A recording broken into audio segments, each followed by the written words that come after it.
Assalamualaikum warahmatullahi wabarakatuh. Bismillahirrahmanirrahim. Tabarakalladzi nazzala al-furqana ala 'abdihi liyakuna lil 'alamina nadhira. Allahumma shalli wa sallim ala sayyidina Muhammad wa ala alihi wa sahbihi wa barik wa sallim asma'in. Amma ba'du. Ingkang kula hormati Kiai Haji Abdul Hanan wa ahli baiti, sedanten kanca-kanca santri peminat ilmu tafsir dan ilmu hadis ingkang kula hormati. Berbicara tentang ilmu tafsir, ada beberapa ulama yang menghindari kata tafsir karena makna tafsir itu memaknai atau menduga apa yang dikehendaki Allah. Tentu itu sulit. Satu, bahwa faktanya kita sudah tidak bisa komunikasi dengan Allah karena tidak ada wahyu lagi. Sehingga dari kehati-hatian ini pernah suatu saat Abu Bakar ditanya, ma makna abban fi qaulihi ta'ala wa faqihatan wa abba. Beliau menjawab, saya tidak lagi pantas hidup di atas bumi, di bawah naungan langit, jika saya mengatakan naqulu fil Quran, jika saya harus berpendapat tentang Quran apa yang tidak saya ketahui.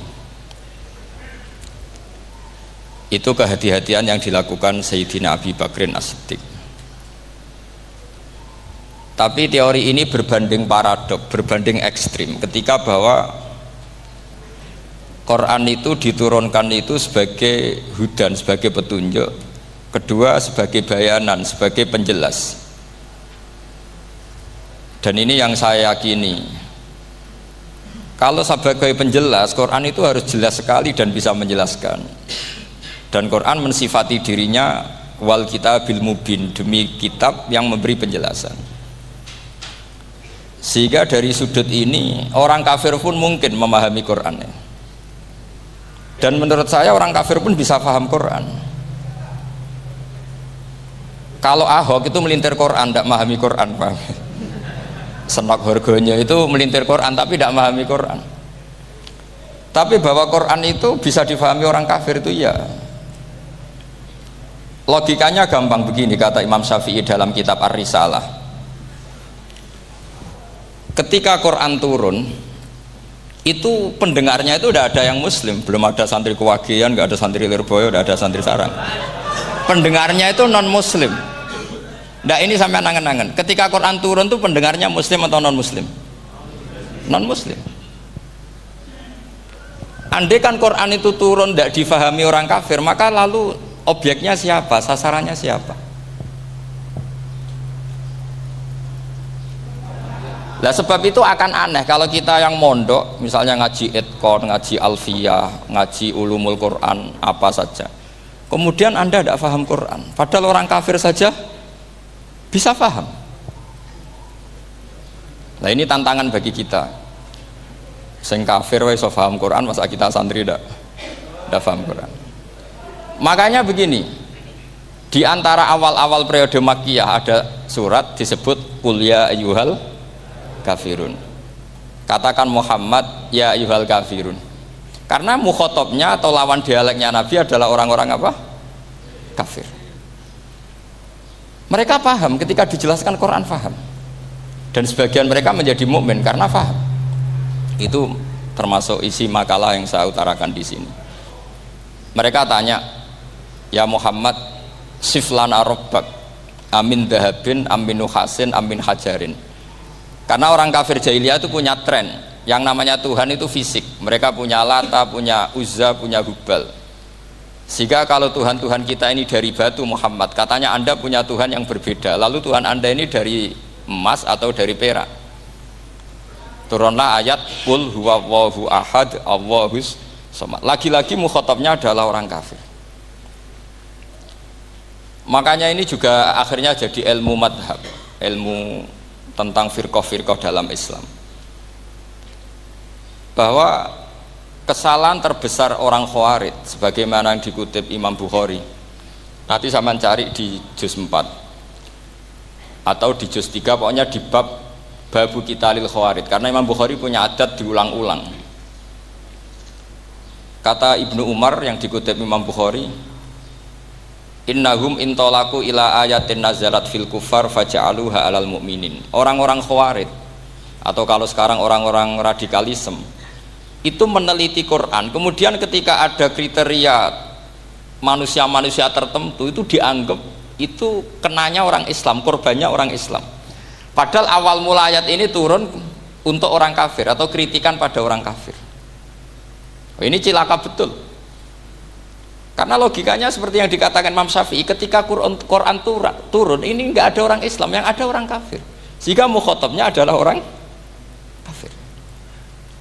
Tapi ayat-ayat ini nanti dipakai Khawarij untuk mengcounter orang Islam, sehingga mereka mudah mengkafirkan kita karena pakai ayat yang dari awal Allah mengkafirkan orang kafir, sekarang ayat itu dipakai mengkafirkan orang Islam. Ini saking gebleknya orang apa?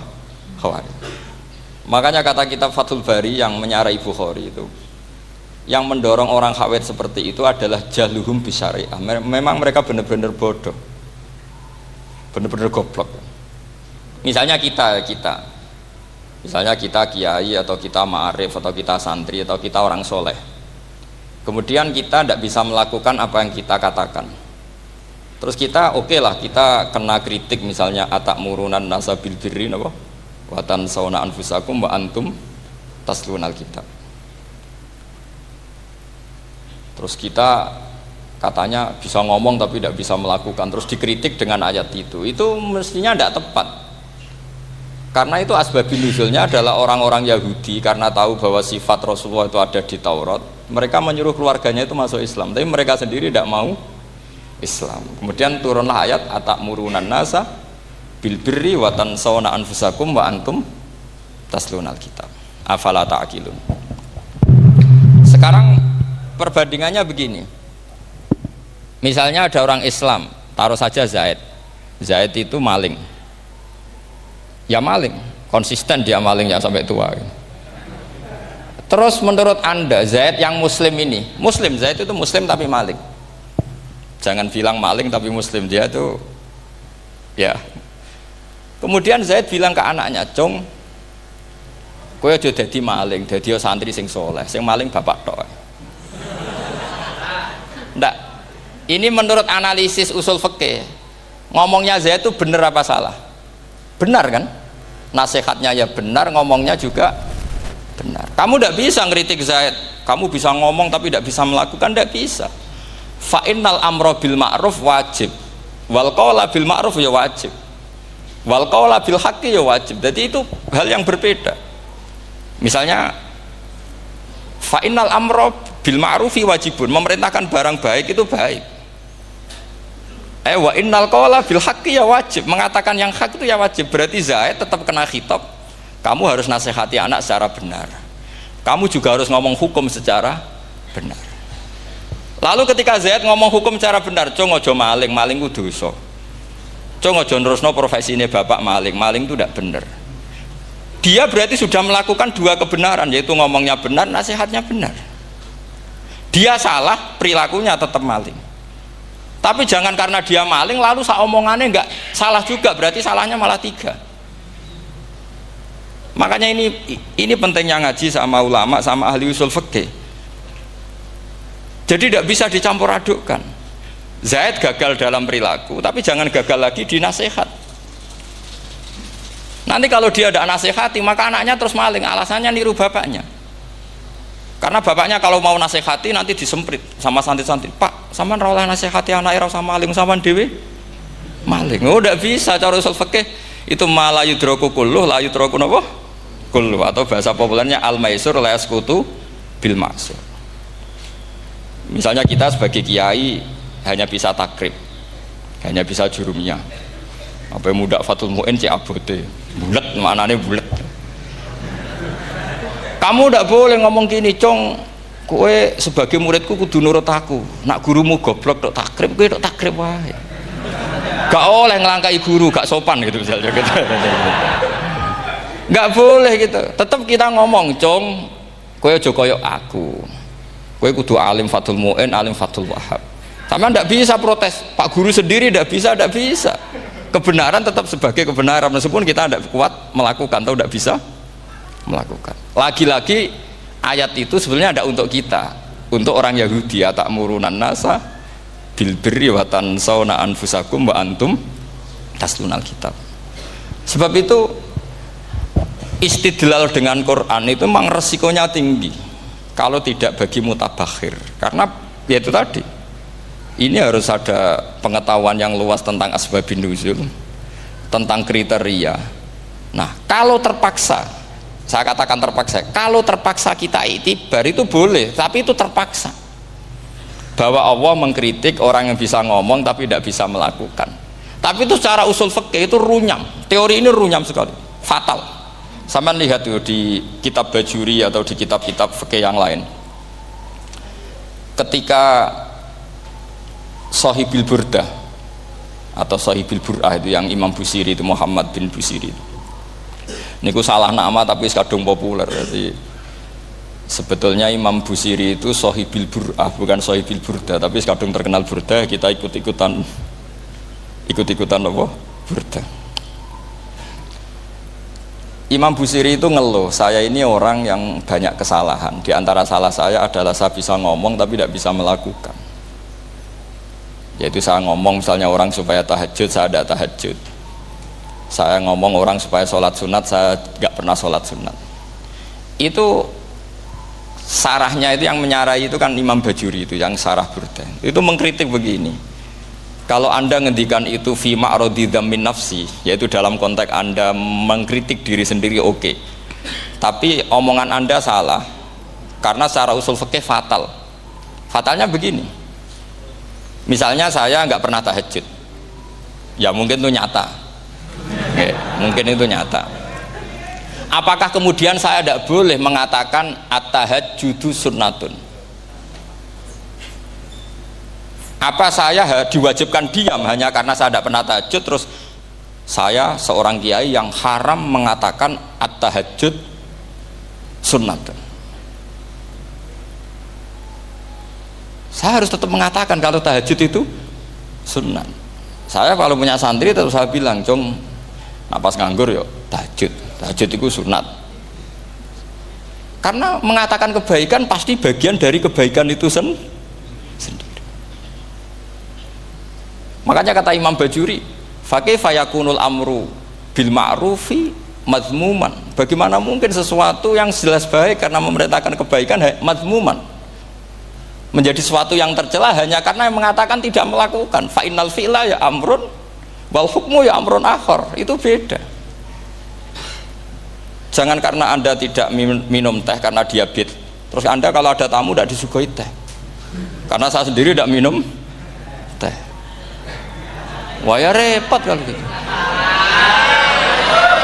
Nah itu lagi-lagi tadi orang Khawarij salah ketika mengartikan ayat yang harusnya objek kritiknya itu orang kafir, kemudian karena Quran lama sekali dibaca orang Islam sampai orang itu lupa kalau Quran awalnya turun diantaranya adalah membenahi akidahnya orang kafir, sehingga korbannya orang Islam. Itu mirip seperti cerita kita ya, santri-santri itu kalau punya musuh itu baca Hizib Nasor. Dulu pengarang Hizib Nasor itu musuhnya orang fasik, sehingga di Hizib santri ora duwe musuh wong fasik, duwene kancane dhewe, akhirnya kancane yang kena Hizib. Nah ini penting saya aturkan ya, sama seperti itu. Lama sekali Quran itu hanya dibaca orang Islam dan komunitasnya Muslim, sehingga seakan-akan semua kritikan Quran itu pada orang nopo Islam. Padahal jelas Quran ada kul ya ayyuhal kafirun. Jelas mukhatabnya orang kafir. Sabda kata lakum dinukum waliyadin. Nah ini penting kalau aturakan. Makanya kalau melihat itu, Quran jelas bisa difahami orang kafir. Bahkan banyak orang kafir yang menjadi muslim karena faham maknanya apa? Faham maknanya Quran. Itu jelas sekali. Itu masyhur sekali dialeknya Nabi dengan Walid bin Mughirah, dengan Utbah, dengan banyak sekali, termasuk dengan Abu Jahal, dengan Abu Lahab. Bahkan orang-orang kafir Quraisy itu menyewa namanya Musailamah Al-Kadzab. Kalau di sini umumnya baca Musailamah apa Musailimah? trennya di sini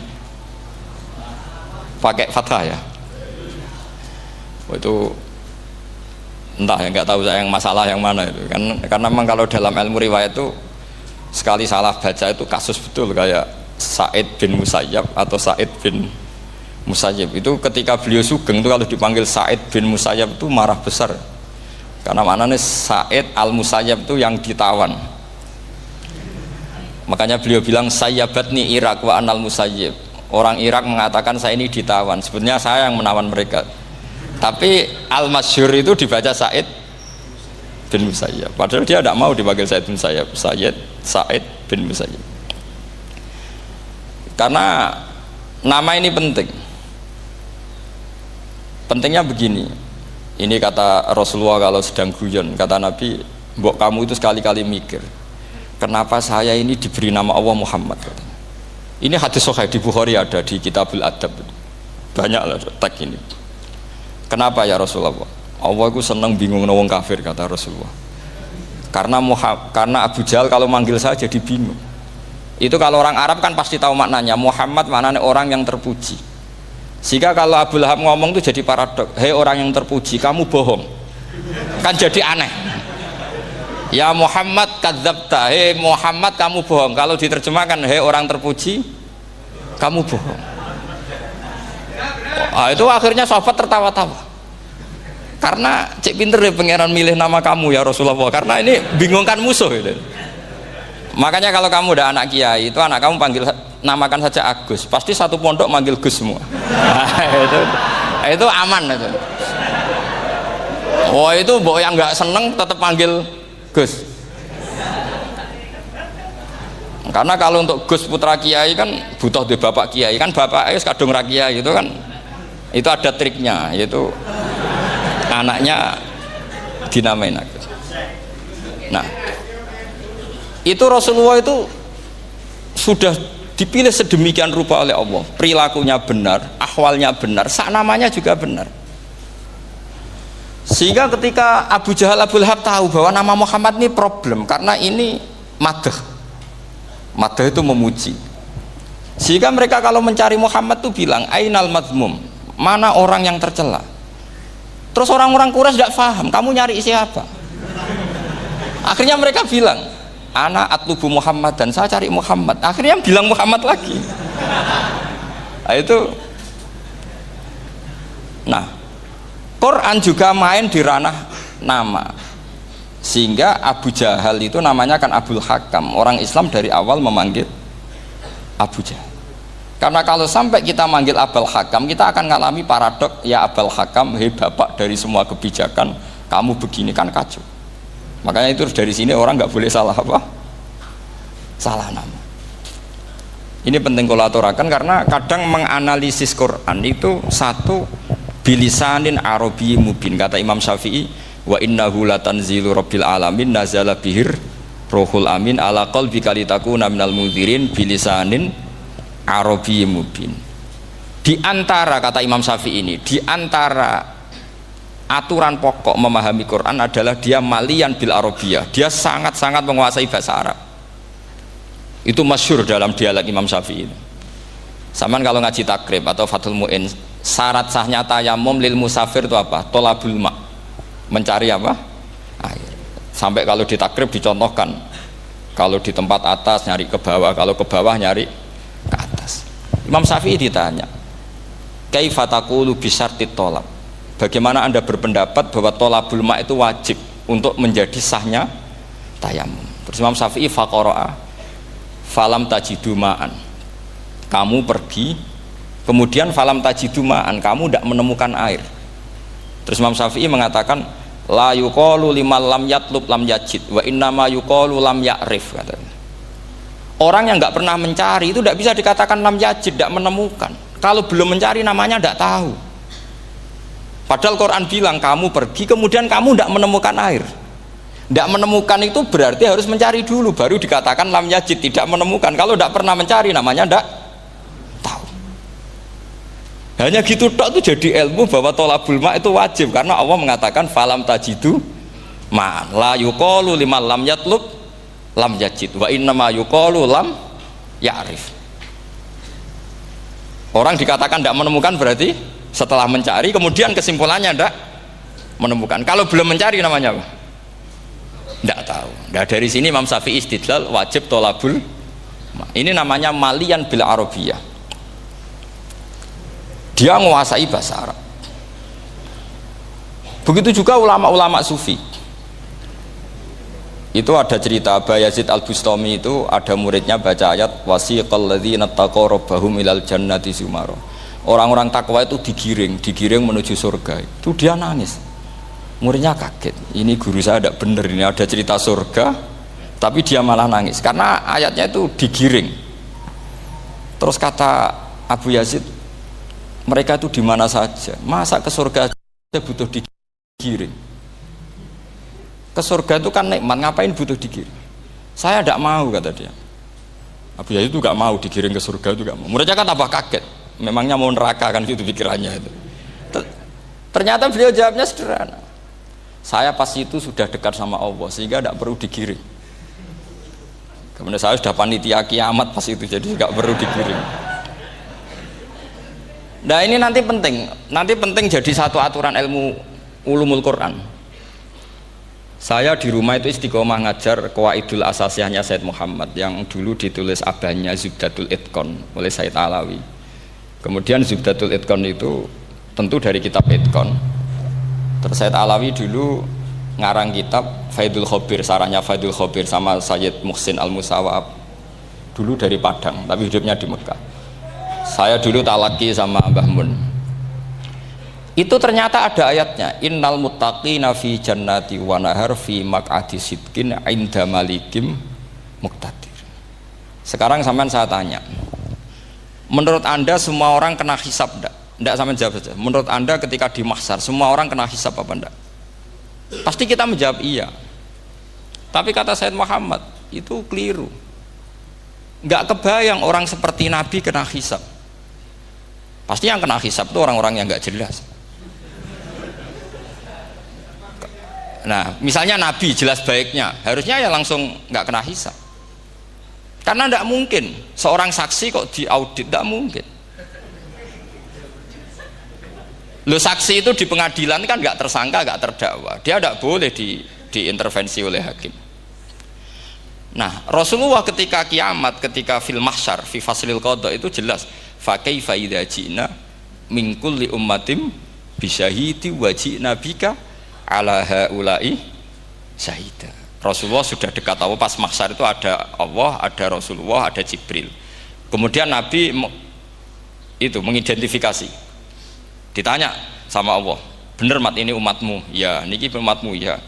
Kalau yang enggak jelas ya Nabi lama jawabnya. Makanya kamu jangan jadi orang enggak jelas. Nah, itu kalau sekali enggak jelas itu Nabi lama sekali jawab. Nah, artinya begini, yang kena hisab itu meskipun kata Said Muhammad, meskipun Dhahirul Quran itu menetapkan asbata umumal hisab, tapi zahirnya Quran yang sama juga menafikan hisab. Itu karena nggak mungkin, nggak kebayang kita malaikat berani menghisab afdhalul khalqi. Sama bisa bayangkan malaikat mengaudit Rasulullah SAW, ahabbal khalqi ilallah, kepen cilaka mencit ya. Wong jajar Allah kabeh dinten audit sudah indah. Fa kaifa idza ji'na min kulli ummatin bisyahidi wa ji'na bika ala haula'i syahida. Lalu mungkar nakir juga sama. Sampean bisa bayangkan mungkar nakir tanya Nabi Muhammad. Tesnya susah. Karena kalau Rasulullah terus ditanya, "Waman nabiyuka?" Wah, itu kan bisa kiamat itu.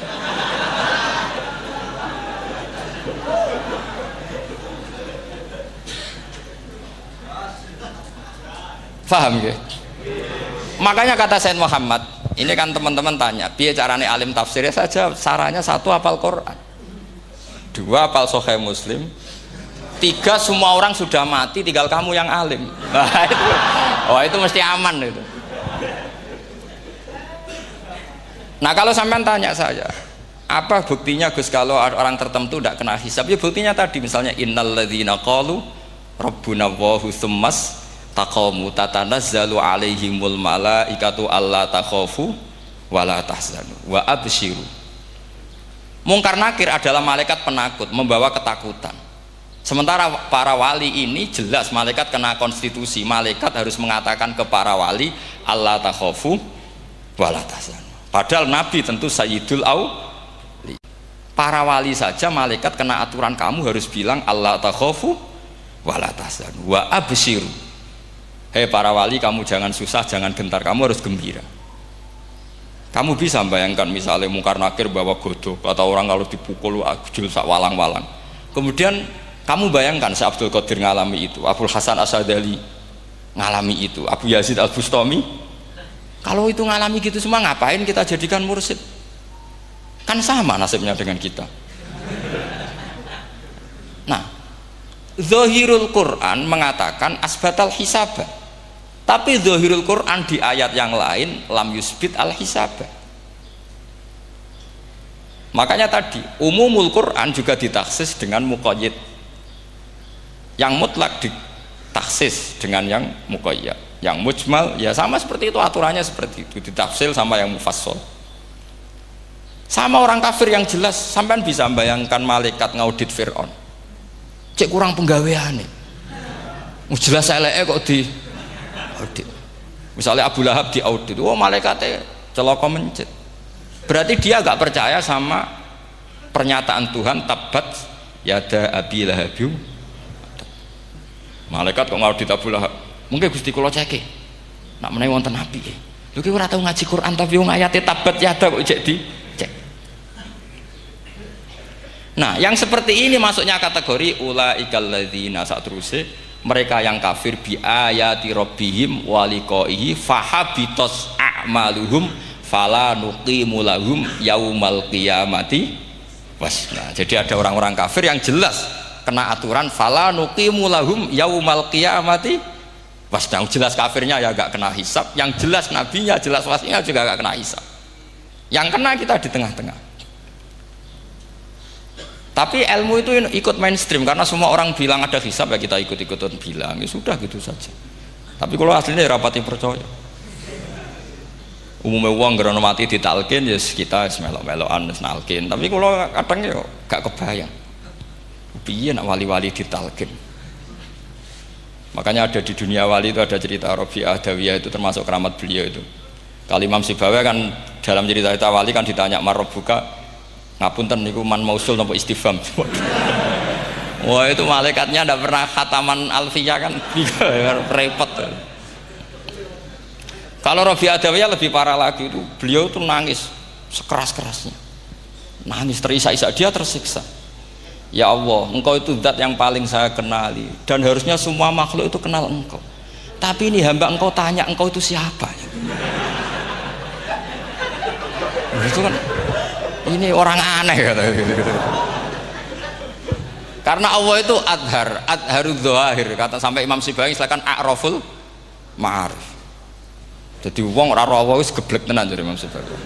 Imam Sibawi kan atas nama dia pakar nahwu pertama mengatakan dhamir paling makrifat di antara 6 isim makrifat, paling makrifat itu dhamir. Tapi meskipun gitu a'raful ma'arif Allah. Yang paling makrifat dari sekian isim makrifat itu Allah. Artinya satu nama yang orang harus kenal semua. Makanya di antara keramat beliau ketika ditanya, wong kok ora tau ngaji fikih men ngaji nahwu wae. Gak tahu dia ngaji carane sesuci, carane iddah to, gak tahu ngaji nahwu. Terus dia tanya, "Bima fa'ala rabbuka?" Lalu Allah memperlakukan kamu gimana? Terus kata Imam Sibawi, "Ghafaroli." Allah mengampuni saya karena saya orang yang mengatakan Allahu a'raful ma'arif. Ini penting kalau aturakan. Jadi makanya kalau hamba tanya caranya ilmu alim gimana, ya satu tadi, kalau sampean masih banyak orang hidup, syaratnya kamu harus hafal Quran, hafal hadis, hafal sekian ribu hadis, hafal sekian ulumul Quran. Itu kalau masih banyak orang hidup. Kalau sudah kamu sendiri hidup, ya sudah, pokoknya isokulhu ya salim sendiri kan, nggak ada saingannya itu.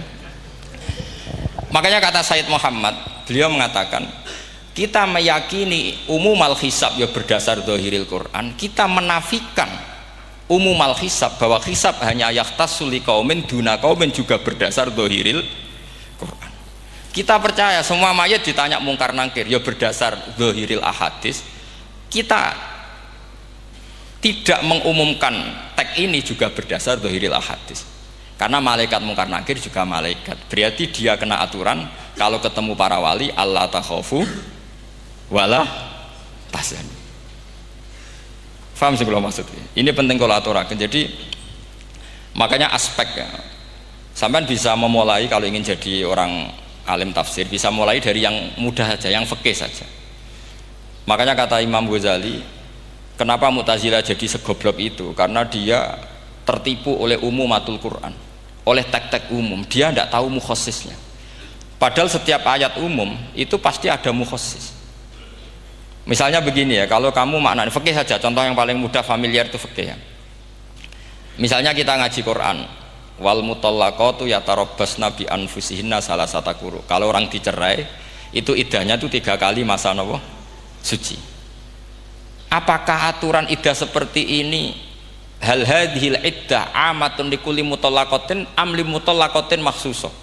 Apa ini semua mutallaqah iddahnya pasti salasata quru apa orang tertentu? Ya enggak, asal dia mutallaqah pasti iddahnya salasata quru. Anda goblok, Anda salah besar. Kalau misalnya yang dicerai adalah orang hamil, iddahnya apa? Salasata quru apa watil hamli? Watil hamli. Kita butuh ayat lain, wa ulatul ahmali ajaluhunna ayyadna hamlahu. Sama seperti kita ngaji walladzina tawaffawna minkum wa yadharuna azwajan yatarabbasna bi anfusina arba'ata asyhurin wa asyra. Asal wanita ditinggal mati suaminya, maka iddahnya 4 bulan 10. Apa semuanya demikian? Enggak. Misalnya orang hamil iddahnya biwatil hamil. Artinya kalau Anda tertipu umumatil Quran berarti Anda sama dengan menghukumi orang ditolak semua iddahnya salah satu guru. Sama misalnya orang sekarang dalil-dalil wa may yatawallahum minkum fa innahu minhum. Kalau berkawan orang kafir maka dia menjadi kafir. Itu kan fatal. Semua nabi ya berkawan orang kafir karena dakwahnya memang sama orang kafir. Lo coba andai kan sampean hafal Quran itu sama teori itu tuh mungkin menyedihkan. Coba istilahnya Quran wadhkur akho'at wa ila adin akhawum huda wa ila samuda akhawum. Terus semua umatnya yang kafir disebut akhawum. Akhaw itu artinya apa? Saudara. Mereka ya berkawan sama orang kafir. Makanya butuh analisis fikih untuk maknani wa may yatawallahu minkum fa innahu. Setelah dianalisis fikih ternyata semua nabi diistilahkan wa ila madyan akhahum syuaiba wa ila adin akhahum huda. Akhaw itu artinya apa? Saudara. Kalau sampean tanya lalu logikanya gimana? Kata kitab-kitab kan wa in kana dasarin fajanibhu suratan. Kalau ada teman buruk jauhi, kalau teman baik temani. Kalau cara usul fikih gampang. Kancanan maling dosa, wong kok kancane maling. Tapi nak dakwai maling apik kan? Aku ora ngancani kok dakwai dandani, selesai kan? Ngancani maling elek, nak dakwai maling apik. Demenan rondo elek, nak didik apik kan, itu seperti itu. Nah, ini penting kalau aturaken. Nah di sini ini makanya NU itu punya sejarah panjang, banyak wali-wali yang jadab, yang coro zahir itu kancanan wong fasik-fasik. Orang syariat bingung, ini wali kok berteman orang fasik. Ya kalau kamu bahasakan teman ya masalah, kalau kamu bahasakan ini binaan. Enggak, sama jawab saja. Kalau dibahasakan teman masalah enggak masalah kan, tapi kalau dibahasakan itu binaan. Selesai kan? Sama, Nabi berkawan orang kafir itu tidak karena berkawan, itu binaan Nabi. Memang Nabi itu jadi Nabi, objeknya adalah mengislamkan orang kafir. Ya berlama-lama Nabi dialek dengan mereka, muasarah sama mereka. Bahkan Nabi diharuskan bersikap baik sama mereka. Itu yang disebut fabima rahmatim minallahi lintalahum walau kunta faddzan ghalidhal qalbi lan faddu min haul. Tapi sekarang itu orang sudah tidak pakai ilmu. Orang-orang radikalisme itu nggak pakai usul fikih. Pokoknya kalau ada ayat terjemahnya gini ya sudah itu jadi madhab. Akhirnya kecelakaan seperti ini. Pokoknya kalau ada ayat faqtulul musyrikina haitsu wajadtumuhum wa khudhuhum wahsuruhum wa'udu lahum kulla marsad. Sudah hafalnya ayat itu saja. Dia tidak mau ngapalkan misalnya qatilul ladzina yuqatilunakum. Ada ayat lagi wa akhrijuhum ya min haitsu akhrajukum. Sehingga ulama kita membagi kafir itu ada harbi, kita musuhi, ada zimmi, ada muahad, ada musta'man. Itu ulama karena tahu tidak semua orang kafir itu harbi, tidak semuanya zimmi, tidak semuanya muahad, tidak semuanya musta'man. Kalau harbi oke, kita perang, kalau zimmi ya kita bina, kalau muahad ya sesuai perjanjian kita, kompensasinya apa, MOU-nya kayak apa. Tapi apalnya mereka ayat satu tema.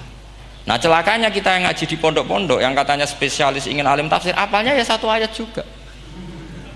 Wah itu kan satu ayat versus satu ayat, itu ngeri. Makanya kalau sampean tanya saya, ini katanya di acara ini sampean tanya gimana caranya jadi ahli tafsir, ya saya jawab gampang. Caranya itu hafal Quran, hafal hadis, terus hafal ulumul Quran. Ya misalnya Nadoman ya Faidul Khobir lah, kalau kitab Nasar ya minimal itu setengah lanya itkon lah, kalau nggak lanya-lanya amat ya agak lanya. Karena kitab tafsir itu gampang, teorinya itu mudah sekali. Misalnya al-ibratu bi umumil lafzi la bi khususis sabab, itu sama dengan kayak kaidah fikih. Karena kalau kaidah fikih itu saya itu pernah dibisui kiai itu, ini kisah nyata itu, dibisui kiai itu pas basul masail. Dulu saya itu masih sering mau basul masail, ini pun pensiun pun mboten niku. Dulu saya dengan Gus Zofur putrane Mbah Mun itu sering makili Pondok Anwar basul masail fikih. Tapi tidak tahu ceritanya Gus Zofur jadi dokter tafsir, saya juga kok ya tahu-tahu menekuni tafsir. Lama-lama orang itu lupa status saya yang fakih ya. Makanya saya itu ya kadang eman gitu, karena ini status penting juga. Tapi status fikih itu kadang memang menyesatkan. Karena begini, itu dulu pernah ada basul masail itu begini. Ini kisah nyata ini. Ada desainer baju putri untuk putri, anak putri. Kemudian desainer itu menciptakan satu celana pendek misalnya, atau celana seperempat. Dengan desain ini pasti kalau dipakai itu auratnya itu kelihatan. Bagaimana hukumnya desainer ini? Apa termasuk mimman sarro'a as-sayyi'ata? Karena terjadi kasfil aurat. Apa enggak? Rata-rata kalau kiai yang khusuk-khusuk, yang sepuh-sepuh, desainer itu dosa. Gara-gara tren pakaian ini wong wedok buka aurat. Tapi kiai-kiai alim yang muda-muda, entah saking belingnya, entah saking pinternya, tidak tahu. Bilang begini, Pak Yai, yang didesain apa? Ya celana itu. Lalu celana itu fungsinya nutupi apa buka aurat? Ya nutupi. Lu kan lumayan urun nutupi. Kalau haram ya dicopot, lu kan malah parah itu. Bingung kayak gini.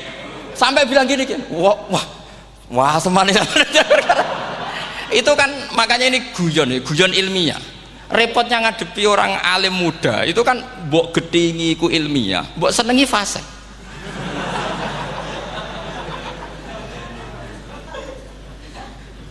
Ketika kiai yang khusyuk tadi tak tanya, kalau desainer katok seperapat, paham gitu? Kau coba yang celana dalam terlalu vulgar itu, paham gitu? Nggak, rok saja lah, rok mini misalnya, rok selutut. Sampean jangan ngeres ya, yang rok selutut misalnya. Rok selutut itu desainernya kena hukum haram enggak? Sampean jawab saja. Oh haram dari kiai sepuh, karena dengan desain itu misalnya lututnya kelihatan.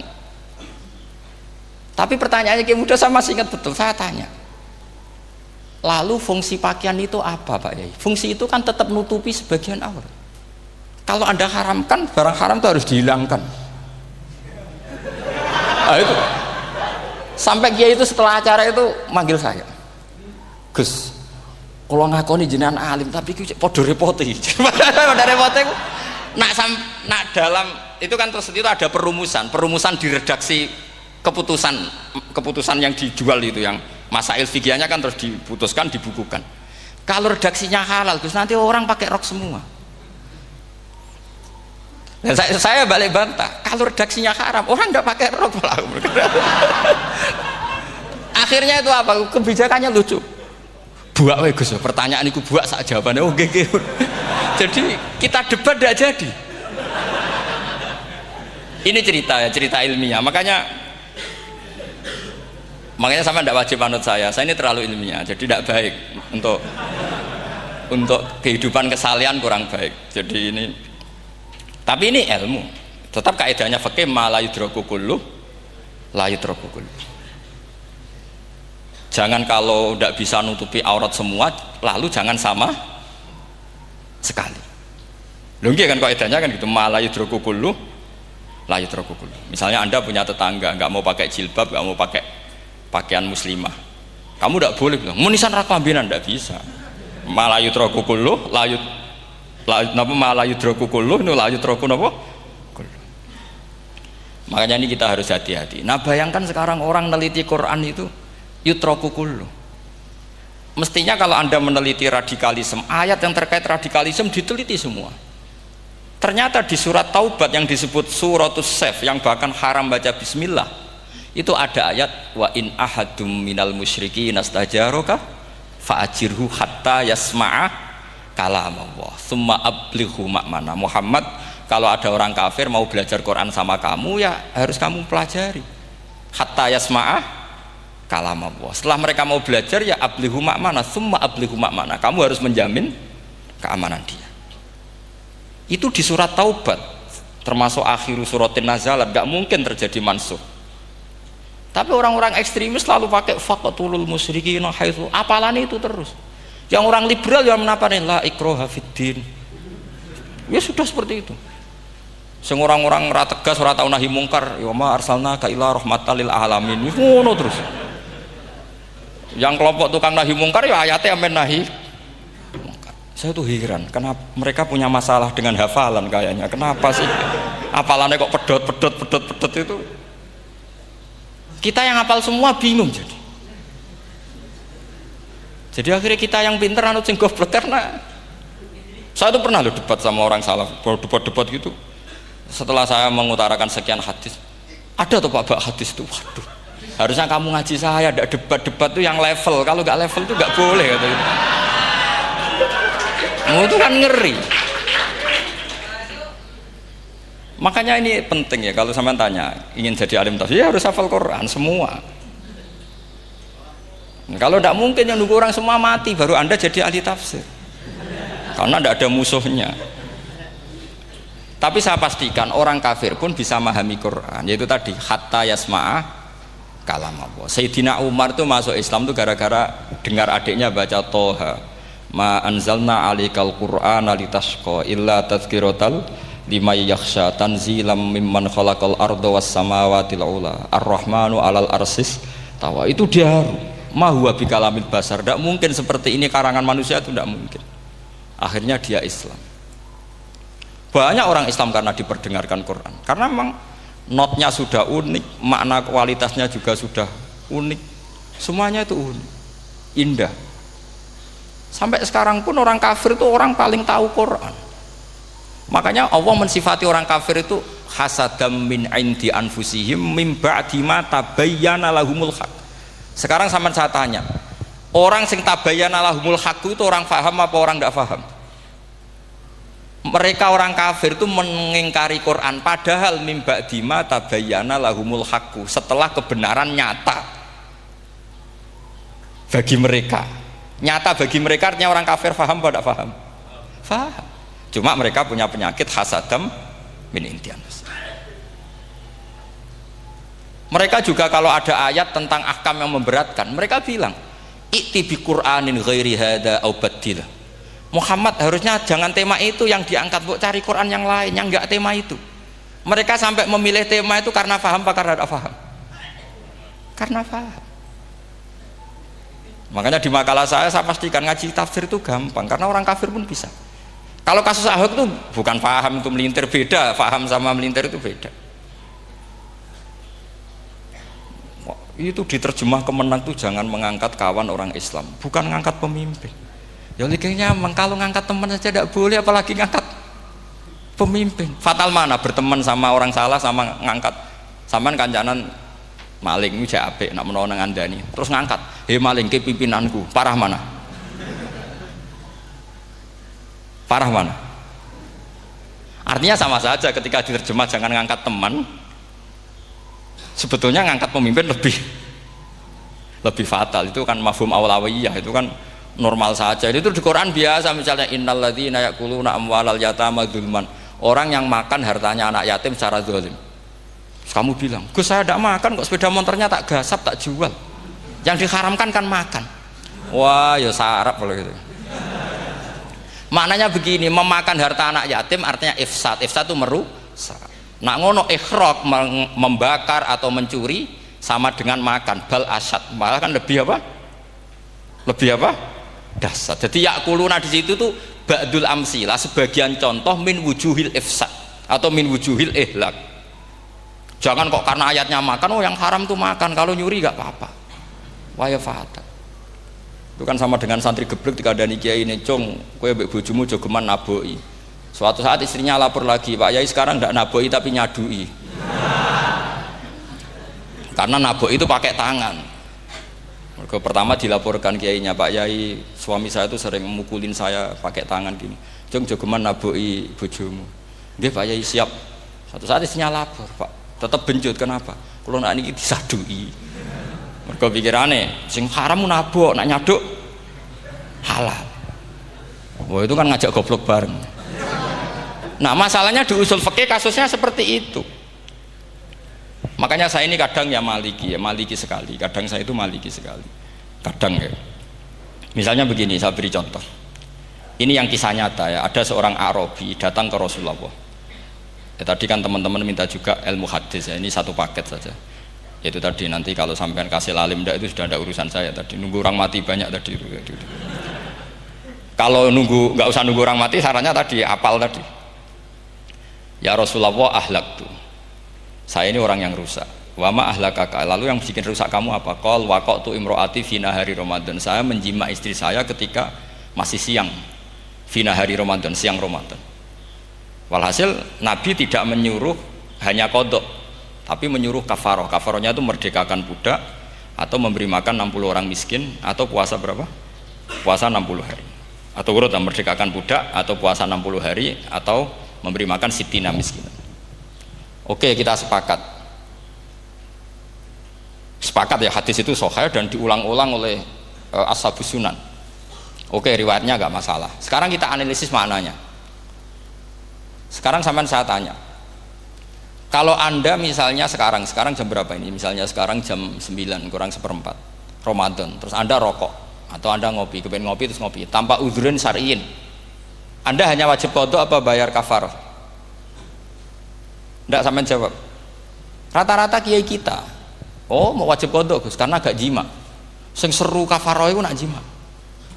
Kan ngombe kopi mbek jima beda. Pertanyaannya tuh lucu, ini naif secara fikih masalahnya begini. Jima bojo itu tidak zina. Jima bojo itu zina apa enggak? Enggak. Berarti dengan makan bedanya apa? Sama kan? Sama-sama amrun mubah. Sesuatu yang boleh. Kenapa hukumannya berat? Makanya kata Imam Malik, enggak itu nilainya. Nilainya adalah hadku hurmati Ramadan bi ghairi udhrin syar'iyyin. Makanya kata Imam Malik, siapapun yang makan fina hari Ramadan, iftar apapun fina hari Ramadan bi ghairi udhrin syar'iyyin, maka hukumnya sama dengan jima fina hari Ramadan. Karena sama-sama ihlak ifsad hurmata Ramadan bi ghairi udhrin syar'iyyin.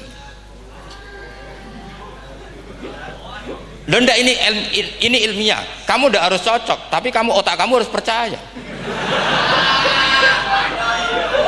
Loh iya kan, beda kan? Saya secara nafsu tidak cocok, cek berarti. Tapi ilmiah saya setuju. Kalau kiai ngandani itu kan pasti pakai badul amsilah, kan nggak mungkin semua contoh disebut. Jong penak melaku-melaku jogeman delok wedok iku mari setan. Mboten delok Mbah, nyekel lho malah parah to. Ndak bisa. Makanya ini masalahnya lafat. Ini kembali ke Imam Syafi'i bilisanin Arabiyyim mubin. Ketika seorang kiai bilang cung jogeman delok cawe wedok adalah mengungkapkan al-muharramat. Bukan mentaksis yang haram itu hanya melihat.